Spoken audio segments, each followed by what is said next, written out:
வணக்கம். உங்களோட இன்வெஸ்ட்மெண்ட் கோல்ட்லயும் சில்வர்லயும் எவ்வளோ இருக்கணும் அப்படின்னு தெரிஞ்சுக்கணும்னா இந்த வீடியோ ஸ்கிப் பண்ணாம பாருங்க. மார்க்கெட் ட்ராக்கர் சேனலை ஃபாலோ பண்ணிக்கிறங்க. தங்கம், வெள்ளி, ஏன்னா என்னைக்குமே இது ப்ரீஷியஸ் மெட்டல்ஸ். நீங்க எப்பவுமே ஒரு தங்கத்துல முதலீடு பண்ணும்போது அது ஏறுமா இறங்குமா அப்படின்னு காமன் பர்சன்ஸ் நம்ம எல்லாமே முக்கியமா தெரிஞ்சுக்க வேண்டிய விஷயம் என்ன அப்படின்னா, எப்பெல்லாம் யுஎஸ் கவர்மெண்ட் அவங்களோட இன்ட்ரெஸ்ட் ரேட் ஏத்துறாங்களோ அப்பெல்லாம் தங்கத்தோட விலை குறையும். ஏன் அப்படின்னா யுஎஸ் ஃபெடரல் கவர்மெண்ட் இருக்காங்களே, அவங்க இன்ட்ரெஸ்ட் ரேட் வருஷத்துல 8 தடவை ஏத்துவாங்க. கிட்டத்தட்ட பாத்தீங்கன்னா செப்டம்பர், அக்டோபர், நவம்பர் அவங்களோட ஃபெடரல் இன்ட்ரெஸ்ட் ரேட் சேஞ்சஸ் கொண்டு வந்துட்டே இருப்பாங்க. சப்போஸ் யூசுவலா பாத்தீங்க அப்படின்னா அவங்களோட ஃபெட் இன்ட்ரெஸ்ட் ரேட் 3.50 to 3.75% இருந்தது. இப்போ 3.65% கிட்ட இருக்கு. ஸோ 4க்கு போயிட்டு அகைன் இது டவுன்ல வந்திருக்கு. investing.com வெப்சைட்ல போயிட்டு அந்த ஃபெடரல் இன்ட்ரெஸ்ட் ரேட் ரிப்போர்ட் இருக்கு இல்லையா, எப்பெல்லாம் வரும்னு சொல்லிட்டு உங்களுக்கு அழகா கேலண்டர் போட்டே கொடுத்துருப்பாங்க. அந்த கேலண்டர் படி நீங்க பாருங்க. பார்க்கும்போது அங்கே சேஞ்சஸ் நடக்கும் அப்படின்னா கண்டிப்பா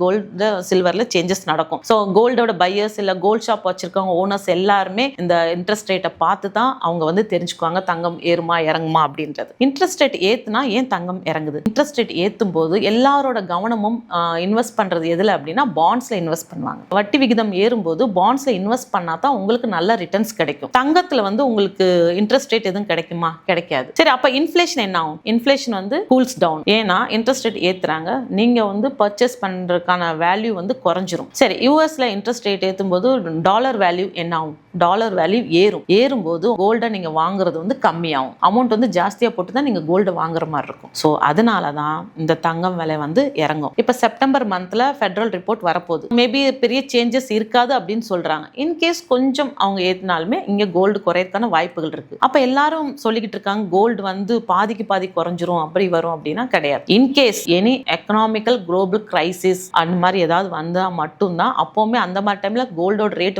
இன்க்ரீஸ் ஆகும். பட் டிக்ரீஸ் அப்படின்றது கொஞ்சம் கம்மியா தான் இருக்கும். நீங்க இன்வெஸ்ட்மெண்ட்டா வாங்கணும்னு நினைக்கிறீங்க அப்படின்னா பிசிக்கல் கோல்டு வேணும்னா கொஞ்சம் வாங்கி வச்சுக்கலாம். ஃபியூச்சர்ல கோல்டு பிரைசஸ் என்னைக்குமே எவ்ரி 10 years or 20 years ஒரு ஏத்தம் இருக்க தான் செய்யுது. இறங்குதுன்றது கொஞ்சம் மெதுவா தான் இறங்கும். சில்வருமே எப்பெல்லாம் கோல்டு ஏறுதோ சில்வருமே அதோட பர்ச்சேசிங் பவர் ஏறிட்டு தான் இருக்கும். கோல்டு நீங்க மேனுஃபேக்சரிங் அதுல யூஸ் பண்ண முடியுமா அப்படின்னா கிடையாது. பட் சில்வருக்கு அந்த வேல்யூ இருக்கு. ஸ்டாக்ஸ்ல நீங்க எடுத்துக்கிட்டீங்க அப்படின்னா சில்வருக்கான வேல்யூ அதிகமாகவே இருக்கு. நீங்க சோலார் பேனல், கார் மேனுஃபேக்சரிங் பண்றது எல்லாத்துலயும் சில்வர் யூட்டிலைஸ் பண்றாங்க. அப்ப அந்த ரிலேட்டட் ஸ்டாக்ஸ்லாம் என்ன ஆகும் ஃபியூச்சர்ல அப்படின்னா கண்டிப்பா அதுக்கான வேல்யூ அதிகமாகவே இருக்கு. ஸோ அந்த மாதிரி ரிலேட்டட் ஸ்டாக்ஸை நீங்க பார்த்து அதோட ஓவரால் டேட்டா அனாலிசிஸ் பண்ணிட்டு நீங்க பர்ச்சேஸ் பண்ணி வச்சுக்கலாம். ஸ்டாக்ஸ்ல இன்வெஸ்ட் பண்றீங்க அப்படின்னா இல்ல இடிஎஃப்ல போறீங்களா அதுமே நீங்க பண்ணிக்கலாம்.